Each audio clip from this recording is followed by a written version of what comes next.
This episode is sponsored by Arc IT, and you'll find out more about them later on in the episode.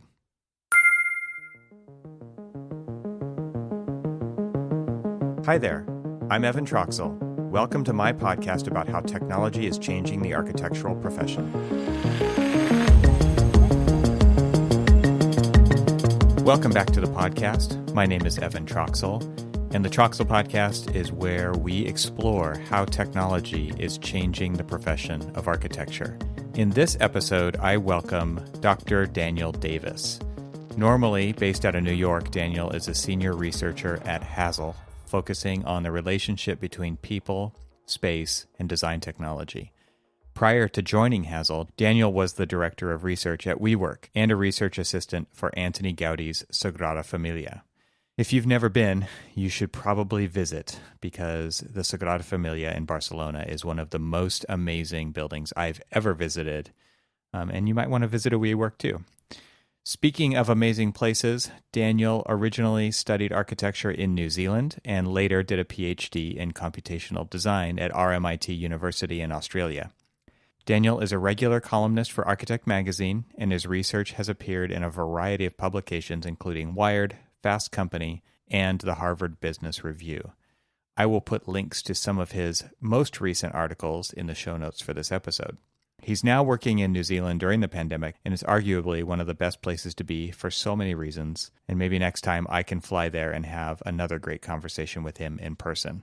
All right, I think that's enough of the pre-show, so now without further ado, please enjoy my wide-ranging conversation with Dr. Daniel Davis.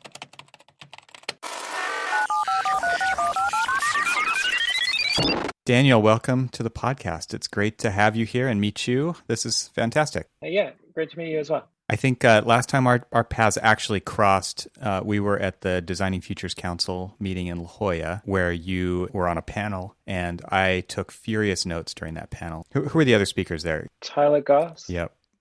And Alex Pollock. Right. And then Corey Brugger. And then there was Heath. Oh, yeah, Heath. Yeah. So you guys had a fantastic talk there, and that whole event, it was a very kumbaya kind of a moment for architects, and that's what conferences I think should be. It takes you back to why we do what we do in the first place, and I think the premise behind that get together was really around technology and how it is changing the profession, but how it's really enabling architects to take control of the profession back and rethink why we do what we do. And a big theme that came out of that was like architects can help change the world in very big ways by focusing on people. And it really inspired me to actually create an entire presentation to start to, at our firm, rethink, at least a piece of our business to think much more globally. I think that was a big theme that we saw coming out of that, where it was really the first time I had seen the data points about architects affecting 1% of the world's built environment, which is funded by 1% of the population. And so really, we continue to compete within that very small margin and whittle away smaller and smaller because we're so competitive, right? We're bred to be competitive at every possible place. And I felt like I helped reframe that there's 99% out there that we could participate in and contribute to make a bigger difference. So I wanted to start off and just say thank you guys for creating that inspiration. It was fantastic. Cheers. Yeah. I think that was just a great event, right? Like it's just 100 people. So it's kind of intimate and you're connecting with a lot of people there. And then I also thought for us in particular, we'd been to a lot of tech events and they're talking about technology in service of like, I don't know, just like maybe kind of small productivity improvements to firms through say like automation and stuff like that. We really want to kind of take it back a little bit and talk more about like what is it that we're actually doing with this? Like why are we so invested in this, and what could we actually achieve if we got together and kind of push that technology hard? It really forces you to think about how much overlap there is between everything that firms are doing and not working together, right? They're doing it on their own. And like Nathan Miller has said before, everybody's got a Stadium Bowl generator and they've all built it from scratch, right? For example. And there's things that we do on projects from a blank page every single time that we don't need to do. And I in order to be effective at a larger scale, there has to kind of be a collaborative movement that everybody gets on board and is willing to share, because those are not differentiators anymore. Yeah, I think firms are really sometimes competing on the wrong kind of terms, right? Or in the wrong game, and that there is more kind of opportunity for some form of collaboration that might help lift the industry as a whole, rather than just going at it toe to toe on each kind of grasshopper script. Yeah, I think what's interesting about this, and it leads, I think, at least our first topic about Autodesk and how much control there is over the industry with the Revit product. And it's interesting to me that we're even all using the same platform. Like, that shows like what a big problem this is, and how there isn't really a fundamental way that everybody uses it the same way. Everybody could potentially be using it very differently. I mean, I know in our firm, there's people who use Revit the same way that they used it 10 years ago, 15 years ago, because it has been such kind of it's moved at such a slow pace. It doesn't look a lot different. Like, obviously there was a kind of a UI refresh at the 2010-ish era to the ribbon. But other than that, it's kind of just been this very slow, methodical, minor update kind of a thing. And it kind of leads us to this idea of this open letter that the UK architectural industry published, right? And this is what you wrote about in Architect Magazine. Like, maybe you can set the stage for your article, what you wrote about. It was a very interesting article because you didn't make it all about architects. And obviously Autodesk doesn't think about it only as architects anymore either, right? And that's probably why architects are feeling this way. But maybe you can just set up the topic of architects versus Autodesk here, and we can jump into it. Yeah, so I guess like the kind of context to that, and it's a context I think most of the listeners will be familiar with, which is that for, I mean, probably a decade now, Revit's been a really dominant platform in how people deliver buildings. So estimates that I've seen have been anywhere from 90 to 80% of kind of large firms in America are using Revit.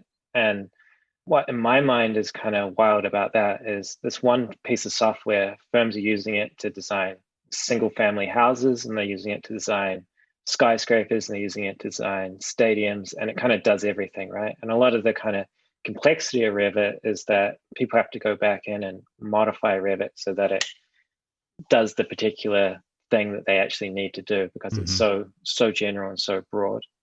And so I guess in that kind of background, there had been this perceived, I guess, like stagnation of Revit as a software platform. And then I think on top of that, a lot of the angst within the industry is that Revit's gone through a whole bunch of licensing changes. So it used to be a software that you brought a single kind of box and you own that software forever.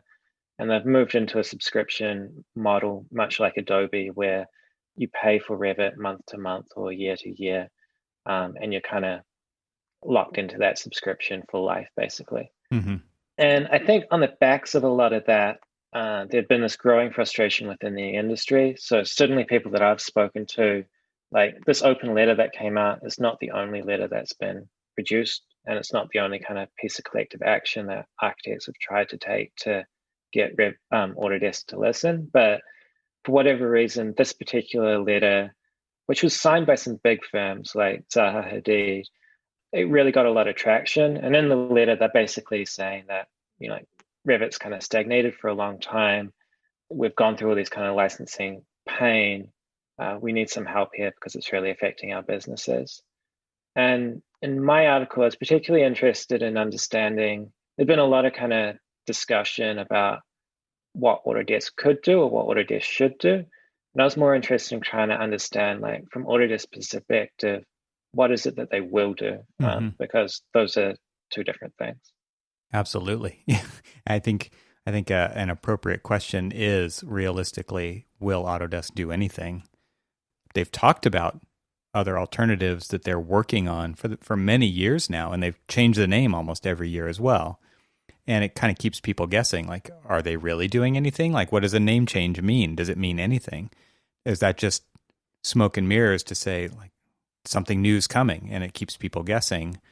Because, I mean, the truth of the matter is, and you talk about it in your article, the changes that have come even most recently are things that people have been asking for a decade. And I think most people would you also say this in your article. There's some people who want updates to come quickly, and there's other people who are like, please don't change it, right? So there's a very different kind of set of expectations that people have upon the software. You also state in there that the architectural profession is known for its slowness to change. And so we're kind of just plugging along with the software at this point. And it is interesting to kind of think about all of the different things at play here, because there are quite a few, and it is complicated. It's not as simple as, these 17 firms and what they want. I mean, those are genuine, real pains, and people who work in large firms who have to deploy the software totally get that. It's a pain in the ass to go through and set up a BIM 360 project. It's hard to manage users when it's locked to their name. Like, people do leave companies, they join companies, right? And it's locked to their name.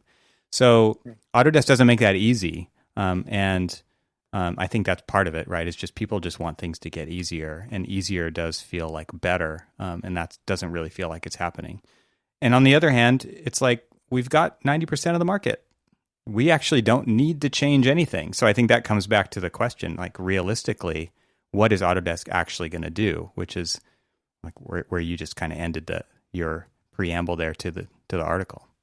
Yeah, and I think that's some of the kind of misconceptions that I see around the letter. Is a lot of people are you almost think of Autodesk as this organization that's just sitting around like unsure of what they should do next, right? Mm-hmm. And that, like, if they just send them like the right feature list, some product manager within Autodesk is kind of like, oh my God, like, why didn't I think of that? I'm just going to implement this and everything's going to be right.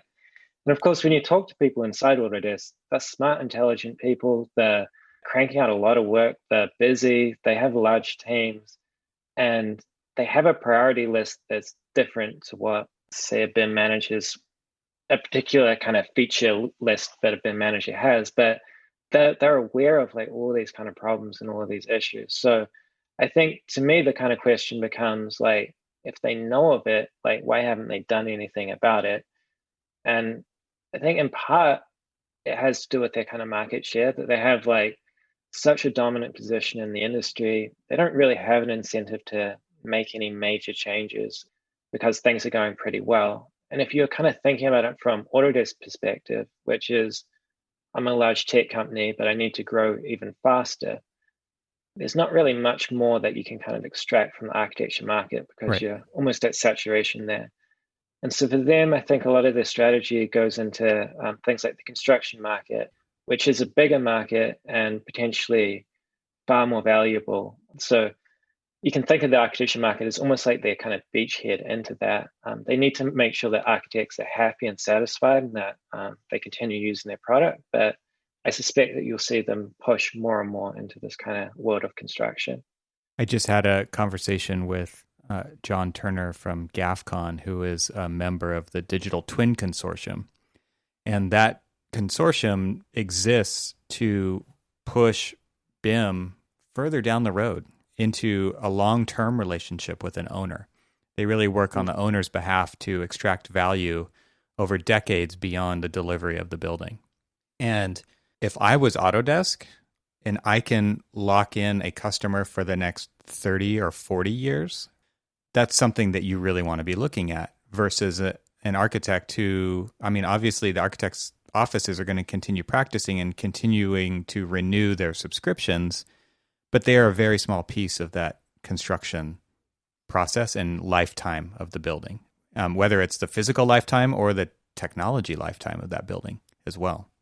Yeah, and we should give Autodesk credit here as well, right? Like, absolutely, this is them developing the market for BIM, whether it's working with governments or working with building owners or working with structural engineers. And if you were to rewind the clock maybe 20 years, there's maybe an argument to be made that architects should have been in that position, and they should have been the ones educating the market, and they should be the ones that are establishing these 20-year relationships with owners. But for whatever reason, architects have kind of felt pretty comfortable, I think, for many firms to kind of take a back seat and let someone else be in the driver's seat. Yeah. And the kind of consequence of that is that Autodesk is leading the industry, and where Autodesk goes, most of the industry is going to end up going to. Yeah, I mean, when you think about that kind of lock-in where the contractor has the software, the owner has the software, the facilities management group of the owner use the software to, maybe they're going to use a digital twin for its true purpose and simulate potential outcomes and then duplicate that in the physical world, or maybe they're just going to use it to maintain an inventory of building components or whatever for the next several decades. That is a quite a different and quite a brilliant move, like you're talking about, to be able to strategize that. And when the architects are already locked in and now owners are asking for RVT files by name, what else can you do? And so it really does seem to me like you can't achieve that through an open letter. And Autodesk, like you mentioned earlier, like they're not going to try to extract maybe more from this platform. It is 20 plus years old. At some point, like, you just actually have to start over with new modern software ideas and standards in place rather than these really old frameworks that they're continually band-aiding. Yeah, I think you're starting to see them start to do some of that with the kind of move to BIM 360 and maybe de-emphasizing some of Revit in that process. But there's also, I think, the possibility, we're seeing a lot of startups at the moment kind of popping up, right? Whether they're groups that kind of take on a really discrete part of the problem, like TestFit, or whether they're platforms that are trying to take on the more kind of infrastructural side of it, like Hyper. And it's not clear which ones of those are going to be the most successful, but it's also, I think, pretty conceivable that if any of them were to really pose a challenge to Revit, that Autodesk has the money to just buy them and turn that into the next platform. Don't say it. Yeah. So I think what's interesting about that is that they're each trying to be a piece of a puzzle, and Autodesk is trying to be the whole puzzle, right? Like Revit is a platform that is trying to do it all, and it doesn't mean it's going to do it all really well. And they even, you mentioned it through the spokesperson that you talked to in your article, like they recognize, and they'll say it, they'll use it as part of their story. Like, no, we don't do it all. There's these other value add partners, or not really partners, but pieces to the puzzle that will help augment the deliverable, help augment the platform to really do what you need it to do. So it's a very interesting kind of, I mean, they own that, right? They know that it doesn't do everything for everybody, and they don't need to do that anyway. It's not worth it. I'm sure it's not worth the development time to solve everybody's little problems that are different from somebody else's. But it is interesting to think about kind of these disruptive technologies potentially. We don't even know yet, but they're pieces of a puzzle. They're not the whole puzzle. So, and that's kind of how they fly under the radar for quite a while and eventually kind of eat away at new customers that aren't asking for that old thing anymore, which you get a little bit into Clayton Christensen's theory of innovation in there as well, right? So it is kind of interesting, all of these things that are at play here, and it makes for some interesting kind of armchair quarterbacking. You can pop some popcorn and watch all this kind of unfold, but it's really tough to live it too. Like the profession is living in it, and I think they feel pretty uncertain about that future. And to your point, because of their lack of intimate involvement in the deciding what the direction is and just kind of purchasing off-the-shelf software to do that, they're not in that part of the equation to actually decide where it goes because they've chosen not to. Yeah, I think for me, one of the more surprising parts of the article, I really tried to look for a firm in America that had, like a large firm that had adopted Revit and moved off it at some stage. And I asked around and I couldn't find any example of a firm that's done it. That's crazy. I think that's something that I could speak directly to, because you had all the points in the article regarding content creation, regarding training your staff. All of those things are kind of the unforeseen side effects of what it takes to adopt a real platform and do it well. Like, you have to do all that other stuff too. It's not just installing a new piece of software, as hopefully everybody knows.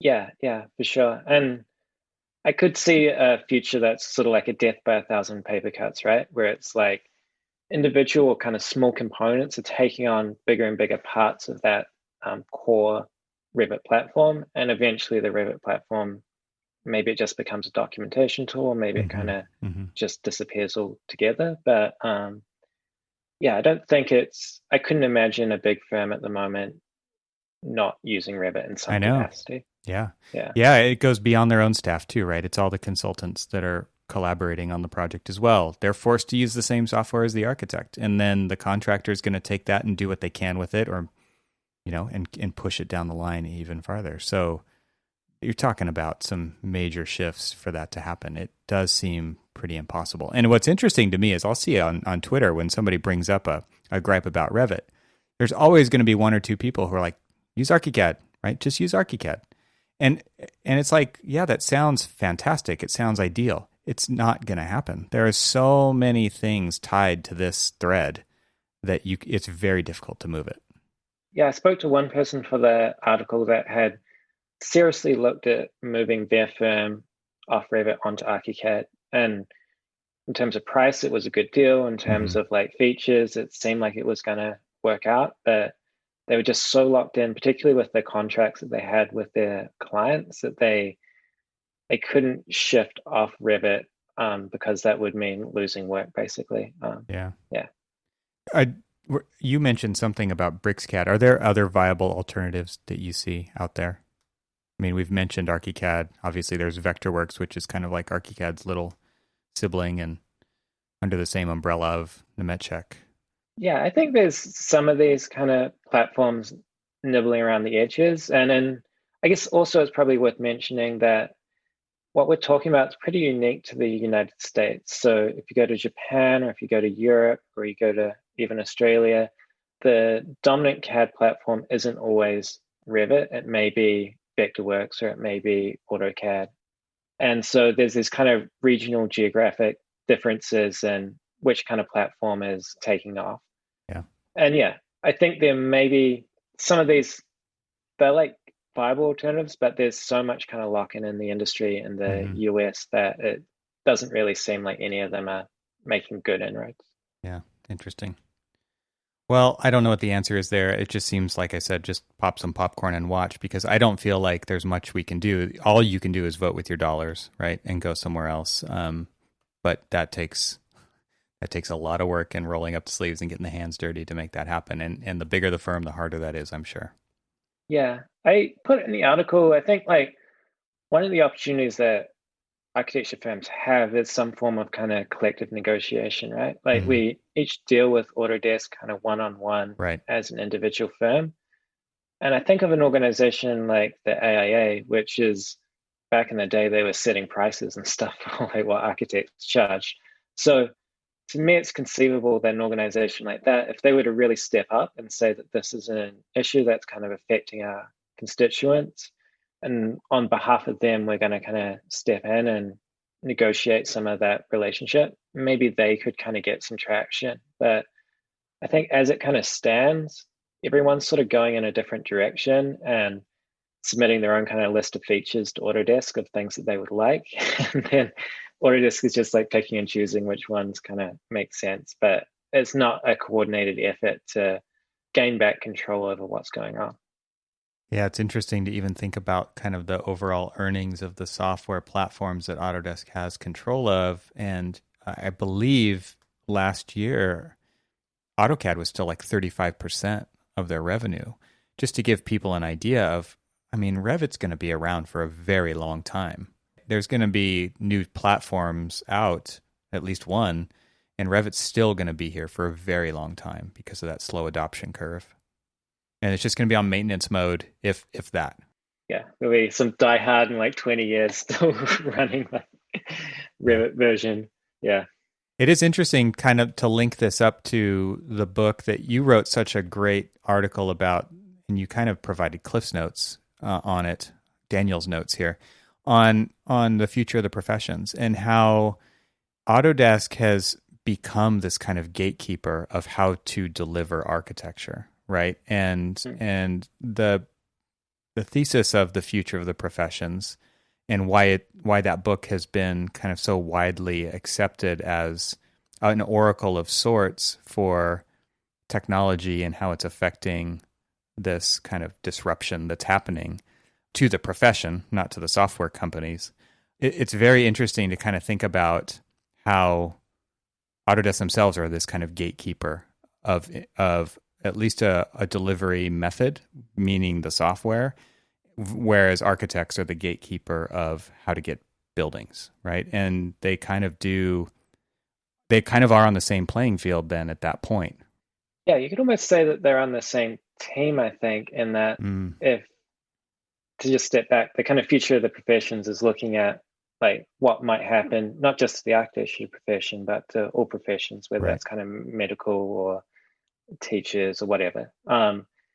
And you could think that the kind of fate of the architectural profession, in some respects, maybe the fate of Autodesk, which is to say that if you had a company that really, say like WeWork, for instance, say if they were to really deliver office buildings in a completely new way and didn't rely on the kind of traditional design bid build model, but they're this kind of vertically integrated firm and maybe they develop their own kind of software in-house, suddenly you're kind of routing around that traditional kind of pathway of how architecture is delivered and through that kind of routing around Autodesk itself.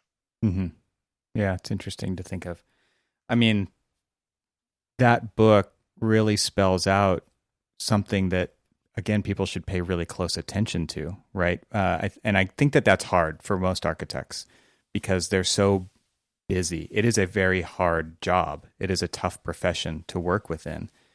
And because of that, I think it's very tough to step back and look at what's going on the larger playing field. It does seem like that doesn't happen enough. And a book like this that comes along and kind of spells it out, I don't know how widely applied this book has been to leadership within the architectural industry. Do you know if obviously it started out in the law profession, right? And then it kind of expanded from there because people kept coming up to the Suskins during presentations and saying, hey, I noticed this is happening in my profession too. And that's what led them to really write and broaden their scope to other professions.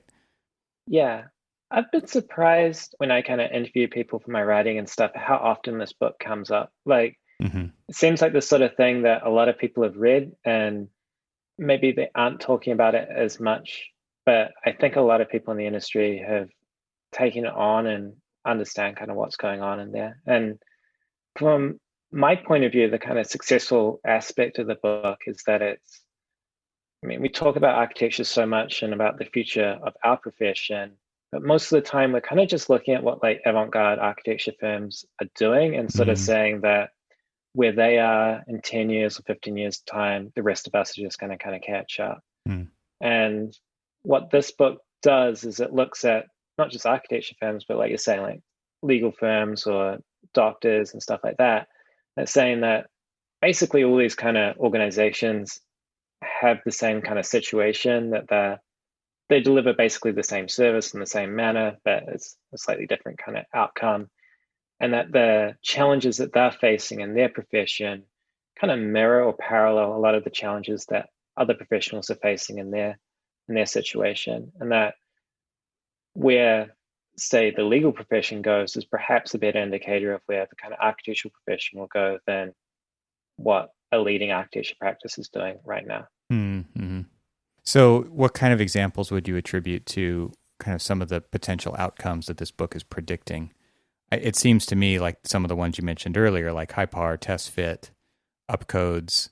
I mean, these are all platforms designed around putting the tools in the hands of anybody, right? Not just architects. I mean, even Autodesk and Revit itself, you don't have to have any kind of qualifications to use the software and do whatever you please with it, right?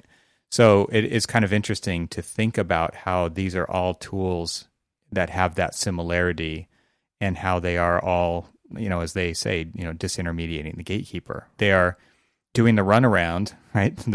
To get to what the information that they need. And I think if you look at Google, if you look at so many examples out there of successful attempts and actual, they made it happen doing just that. They provide people with information that they want and need, and it's right at their fingertips at any moment. And we run a serious risk of that. I remember hearing a story from a colleague of mine back in the day who was on the board at NCARB, and he was just like, yeah, I don't know what the future of this profession is, but thank God we've got stamps, right? That we have to stamp buildings. And I'm like, is that seriously the only thing that's the plug in the dam, right? that an architect is necessary to build a building larger than X, that's crazy, because I can guarantee you that any accountant or lawyer or well-to-do person with lots of money would skip the architect line if they could. They see it as red tape to getting their building. They don't necessarily see the value in that process. Yeah. And I think, I mean, a really dystopian kind of view of what the profession might become is that in some respects, it might just be that kind of stamping service, right? That even within an architecture firm right now, there's a lot of people, kind of specialists within a firm that aren't necessarily on track to become a licensed architect. Mm-hmm. So they might be working in sustainability, or they might be working in BIM, or they might be working in marketing communications. And they're important parts of an architecture firm. They're important parts of designing good environments, but they exist kind of outside of that traditional model of like what someone needs to do in order to become an architect. And so, yeah, I could almost see that kind of diminishing within the firm itself, right? Let's take a short break from the conversation to talk about this episode's sponsor. As business owners and architects, how often do we think about our IT provider? Typically, only when things go wrong. And for many of us, unfortunately, this happens too often, especially with the latest emphasis on remote work. And I know I had to deal with my fair share of IT fire drills. Not pleasant at all. ArcIT, however, is a different kind of company. They specialize in serving architecture, design, and engineering firms. Their goal is to help you use technology as a competitive advantage. This means that they understand your technology stack and won't waste your time and money learning how your tools work within your process. Combine this with industry-leading response times, proactive remote hardware management, solid disaster recovery and backup solutions, and enterprise-grade security management. And yet, all of the above are just table stakes for a solid IT company. ArcIT goes a step further. They become your strategic partner when it comes to planning, budgeting, and integrating new technology into your business processes. All of this sounds expensive, right? Nope, because ArcIT is highly specialized for our industry. Their pricing is on par, or in some cases even lower than other IT providers. ArcIT is transparent and publishes pricing on its website. Your business deserves a competent, responsive, and proactive IT partner. So reach out to Boris, the ArcIT founder and CEO, for a free consultation. And go to getarchit.com, that's getarchit.com, and click Work with Us. So yeah, I mean, what kinds of examples do you see that are starting to make the predictions of this book come true in our profession? Yeah, there's a number of them. One of the things they talk about in the book a lot is routinization of work. Mm-hmm. So we have this view of kind of creative work and architectural design that it's this sort of one-off genius moment where it just happens, and it's really fluid, and you have these unique teams that just get it done. And this is true of other kind of professions as well, you know, the kind of genius lawyer that comes up with some crazy argument in a trial or whatever it is. But what that kind of saying is that a lot of this kind of work that we think of as being really unique and one-off, that we're finding ways to kind of systematize it. And you're seeing that in architecture in kind of the two extremes of the field, right? You have in one case, there's really, really unique and wonderful buildings like, I don't know, like Guggenheim Bilbao, right? And it's so unique and so different and so difficult to construct that you can't do that in a kind of fluid, just loose process. Like although the building looks like really out of this world, the process to design it has to be really kind of regimented and systematized, because if it wasn't, it just wouldn't come together at the end of that process. And then at the kind of other extreme of that, you have projects like housing developments, or even what's happening with some of the, say, like modular construction stuff at the moment, where you have this kind of repetition that's building up in some of these practices where they're either doing the same project over and over, or they're doing slight variations on the same project, and they're getting kind of these scales of efficiency just through doing the work again and again. And so at those kind of two extremes of either these like really unique projects with really kind of repetitive projects, you're getting this degree of systematization within the process. And I think that's something that's really kind of coming through. I guess like another thing that they talk about a lot in the book is the sort of blurring lines between the professions, that architecture used to be it's pretty easy to find what an architect did and what they didn't do. And you're starting to see a little bit of kind of intermixing, I guess, of different professions. So one example would be like, say, workplace strategy. That sometimes done by furniture manufacturers, it's sometimes done by independent consultants, it's sometimes done by architecture firms. And so that kind of early phase of the design process isn't always done by architecture firms at the moment. It might be kind of done by other organizations. So that's kind of other organizations sort of encroaching on something that might have traditionally been within the kind of realm of architecture. And then you go the other way and you see like architecture firms like Snohetta. I think they do things like signage and graphic design, right? Yeah, and right. they're expanding what they're doing beyond just thinking about the building. I mean, Arab Foresight's another kind of group that's doing stuff like that. They're saying that like clients are coming to us with problems. A building may be a solution to that problem, Right. but another solution may be like a reorganization of your company, or it may be some other kind of aspect that solves that without needing to create a new kind of entity within the world. So many things we could talk about right there. I think that where you ended up there talking about the difference kind of between this fascination with vertical companies and horizontal companies, I should say versus horizontal companies. I think a lot of people are looking at the vertical companies with, their mouth is drooling, right? They're looking at what these companies can do, and they design it, they build it, they operate it, they maintain it, they sell space as a product. It's interesting because I think that it generates a lot of kind of that ideal, clients are not the answers to your problems mentality that's drilled into architects during design school. You are the genius, and by controlling all of it, you can hang on to that all the way through the process.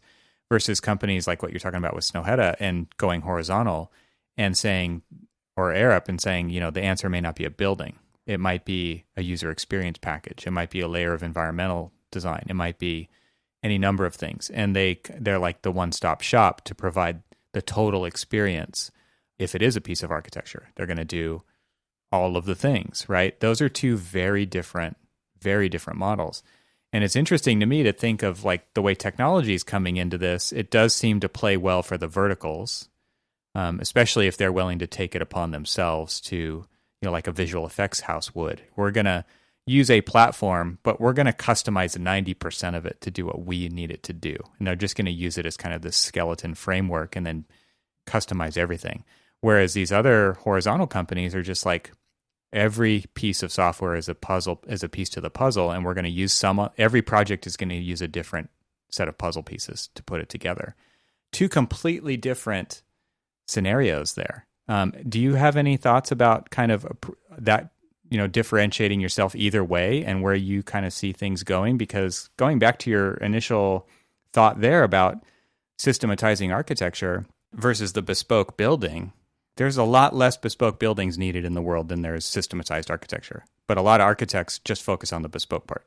That's why all these other companies are popping up and offering to take care of the systematized architecture, because that is the other 99%, to bring it back to the beginning. Yeah. So I spent some time working at WeWork, which was a vertically integrated company. Mm-hmm. They do everything, or they did at that time, everything from design to construction to operations. And I mean, that was a wonderful environment to work in, both because it had that kind of scope and it was well funded to do all of that work. But also, I think there's something that you kind of learn when you're in that environment where you're getting feedback from these projects because you see the life cycle of the project. You're not just in one kind of segment of it. You're getting a lot of kind of feedback that you can put back into the kind of process of designing spaces. So I personally really enjoyed that, and it was really different for me in a way of kind of approaching design and thinking about design. But I also see the kind of benefits of this kind of wider model where I think quite often clients aren't in a great position to know when they need to engage an architect. So, you can think of it like going to a doctor, right? Like often we only go to a doctor when something's gone really, really wrong, Too late. and we're having a heart attack or something, Right. But the better way to kind of approach that would be to be in regular contact with the doctor, and maybe the doctor doesn't need to perform surgery on you every time, but maybe they suggest changes to your diet or changes to your lifestyle that improves how you're kind of doing in life. And so I think there is kind of that room for like a consultancy that also advises and helps clients through these problems that aren't just kind of, or aren't always architectural, that they're kind of before that. And particularly in an environment where there is, say, a lot of vertical integration, I think you still need some kind of intermediary within there, helping clients understand the kind of strategy for negotiating, working out how you kind of situate yourself within that kind of large ecosystem.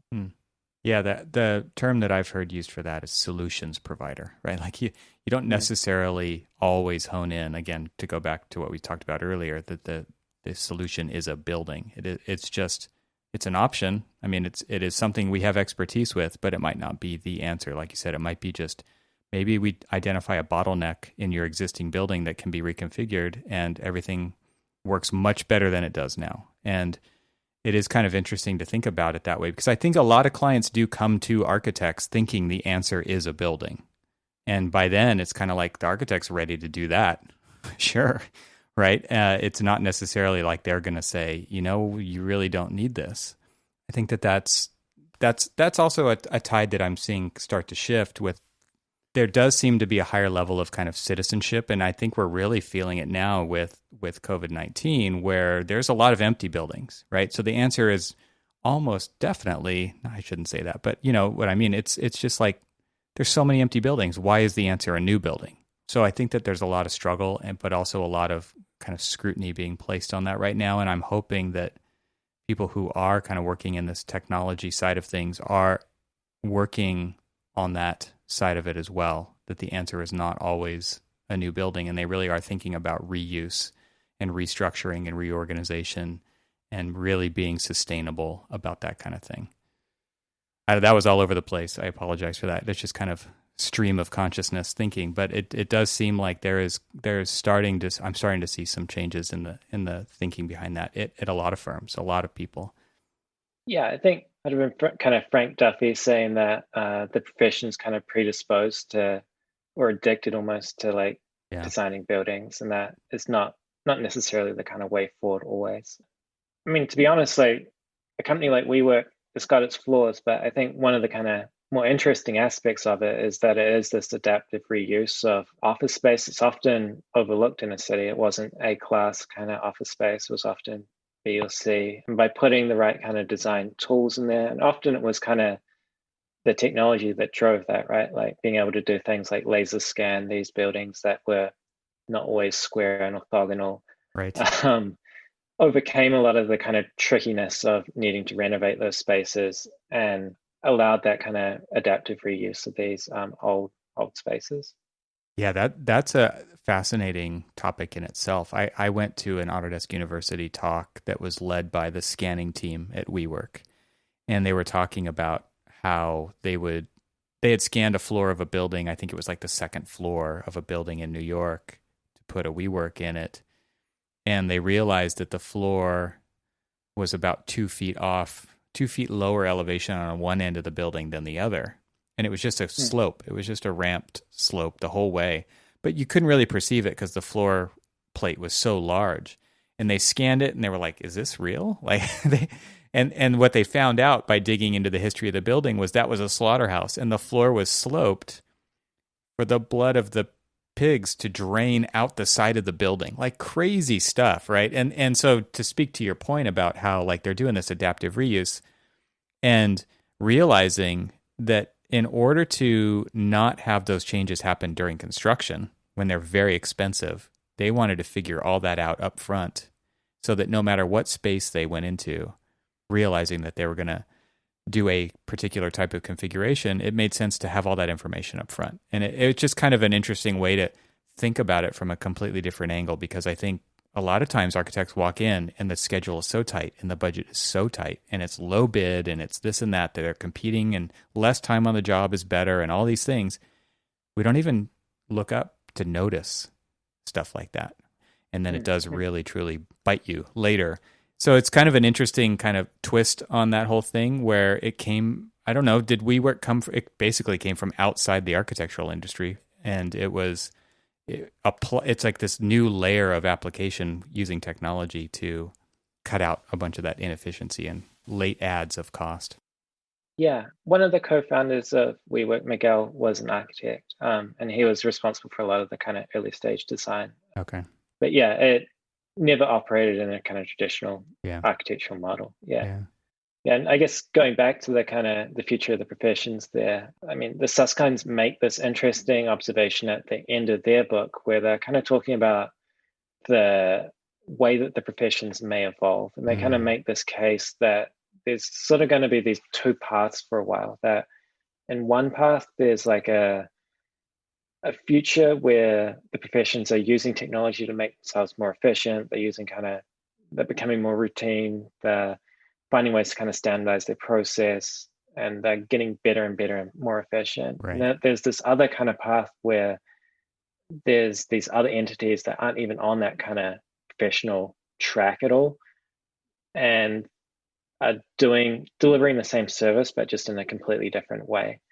And they kind of make the case that in the short term, this kind of move or this drive for like more efficiency and more productivity is probably going to succeed, but in the long term, it's going to be these companies on the other path that are going to sort of take over. It's interesting to think about that from the perspective of a large firm that's trying to do both of those things at the same time. Oftentimes, they'll have a vision for the future, and they'll dedicate resources to that. But at the same time, we've got to get there. We've got this large amount of staff to feed and keep that momentum going, feed the machine kind of mentality. It's kind of interesting to think that it's hard to do either one of those really well if you're trying to do both of them as well, right? So that's really where the advantage of these startups come in, is they have this fresh approach from the very beginning, and they're able to maneuver more quickly to adapt to changes and where things are going along the way, because that's their nature.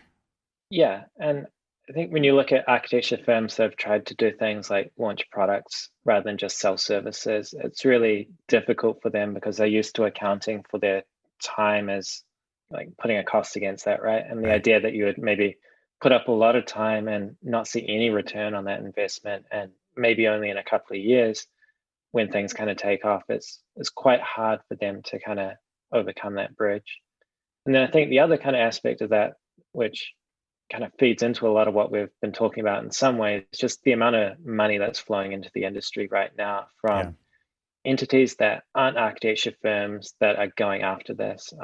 It's quite phenomenal. Like, it's billions of dollars every year coming in and going into these kind of startups. And they're, of course, not trying to take over the architecture market, because much like, I guess, the example with Autodesk earlier, like the architecture market, it's a smaller piece of this much larger kind of construction industry. And if you can kind of take a piece of that pie, you're going to be set. But because architects are these kind of gatekeepers that stand in the way of a lot of that, a lot of these companies are finding ways to kind of route around architects, or maybe are indifferent to whether or not architects are involved in that process that they're kind of setting up. I was at a small tech conference in Katera. Was an architect actually from Katera was presenting, and they had talked about their whole CLT and platform and how they were using this kit of parts to then use that as the constraints for design. And obviously there's a lot of the project that they were talking about was modularized and systematized, but there was maybe one or two pieces of it that weren't. There were the more custom aspects of it. And obviously Katera has architects on staff. But it was interesting at the end during the Q&A, somebody raised their hand and asked, like, well, what about architects? How do architects fit into this future? If this is, obviously a ton of money had been poured into Katera. This was probably in early 2019 that I saw this. So it wasn't quite in the troubles it's in now. If you call $200 million overnight trouble, I don't know. But it's the answer was, what about architects? It's not our problem. I think architects need to be reminded of this, is that people don't build buildings to employ architects. The industry doesn't move along to keep you in your secure job. It's the other way around. Like, you have to constantly adapt, and you have to be on the lookout, and you have to evolve. And I think a lot of people are just so comfortable, to kind of get back to where we started with Autodesk even, so comfortable being dictated to how you're going to do it, what your playing field is, what software you're going to use, that it's hard to look up from that. And it really is going to take some serious, I don't know the right word, but you've got to look up. You've got to pull yourself away from the modern drafting table and look at what's going on around us, because there are so many things being written about this. You're obviously pointing at it a ton in the articles that you write, because technology is changing this profession. And I think a lot of people ask the question, is technology changing the profession? Well, of course it is. Are you going to change with it? Like, you get to decide, and you actually are going to have to decide if you're going to change with it or not. Yeah, and I think like the example of Katerra is really interesting, right? Because people see that and they see someone raising like billions of dollars. And I mean, I've presented Katerra in presentations that I give, and I get that question as well, like, how do we even react to this? Mm-hmm. And I think the answer is that Katerra may not be successful, but there are examples of kind of architecture firms that are looking at what's happening there and finding their own kind of path forward in that, which maybe doesn't involve raising billions of dollars, but does kind of change how they practice. Yeah. I mean, in that article that I wrote recently about kind of modular construction, one of the firms that I referenced, there's this small firm in New Zealand called Makers of Architecture. And they're, like a group of sort of 4 friends that left university, ended up buying a CNC machine and started kind of manufacturing their own homes out of plywood. And now they employ about 20 people. They do quite a few homes around the country, and they're not a $1 billion venture-backed startup, but they are kind of finding their own path through the industry in this kind of modular construction, vertically integrated way, which it's their own path and their own way of kind of practicing. And I think there is something to be said for that you don't need to kind of go into that huge Silicon Valley venture capital funding to utilize and find ways to use this technology in practice. Absolutely. Yeah, I think like something that Kat Dovchenko and I talked about on a previous episode was the rise of kind of this very modularized, but with a limited shelf life, like thinking about architecture differently, even from its lifespan. Because I think, again, we're kind of trained or preconditioned to think about architecture in a certain way only. And it's those people who are coming at it with a new approach or a fresh idea that are able to carve this path that is unique to the profession. It's different, and it works for them because they have that different point of view. So when you're talking about making something out of plywood, like, yeah, is it going to last forever? No. Does it need to last forever? Can it be recycled? Is it actually a better product because of that? Because it doesn't have to be taken care of for the next 60 years. I think that's kind of all an interesting way to frame it and think about it, because that is usually just like a set of givens that nobody even discusses. But now it seems like that box is open. We should be rethinking everything. Why have we always done it like this? Yeah, I think the next 10 or 20 years are going to actually be a really exciting time in architecture. I look at you speak to young people that are in architecture school, like where they want to work, and none of them want to work at like big or Zaha Hadid. Like, they want to work at these like interesting like startups and stuff like that. And they all have ideas for how that kind of profession should change. And I think there is an energy about that will, I think, leave a kind of lasting and good impact on the profession. Yeah. Well, that's a super positive way to wrap up this conversation. I'm excited about that too. Honestly, feel like that energy is sorely needed right now in a very uncertain time for a lot of firms that have been around for a long time, and I think are doubling down on the way that they've always done things and not thinking about things in a fresh new way. The world is going to be different, just like technology is changing the profession, like it or not. The world is going to be different because of COVID-19, like it or not. How are you going to emerge from this on the other side? And it's interesting to me and exciting to see this kind of newfound energy from a younger generation who does question, why do we do it like the way that we do it, and don't accept because it's the way we've always done it for an answer. Like, that is a very dangerous statement. So thank you so much for taking the time to be here today. I really appreciate it. Is there a place online where you would like to send people to read more of your work and connect with you? Yeah, thanks for having me. You can go to danieldavis.com. It's got all my links. Yeah, it was great conversation. I appreciate your time today, and thanks so much. We'll talk again soon.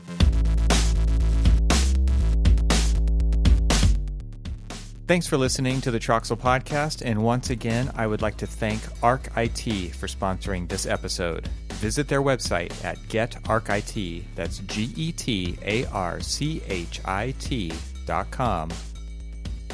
This show is part of the Gable Media Podcast Network. You can see all the shows at gablemedia.com. That's GABLMEDIA.com. You can help support what I'm doing here by leaving a 5-star review on Apple Podcasts to help get the word out, and of course, share it with your friends. I'd love to hear from you, so leave a comment on the website at trxl.co/podcast, where you can find every episode. You can also follow me on Twitter and Instagram and YouTube. Just search for eTroxel. Talk to you soon.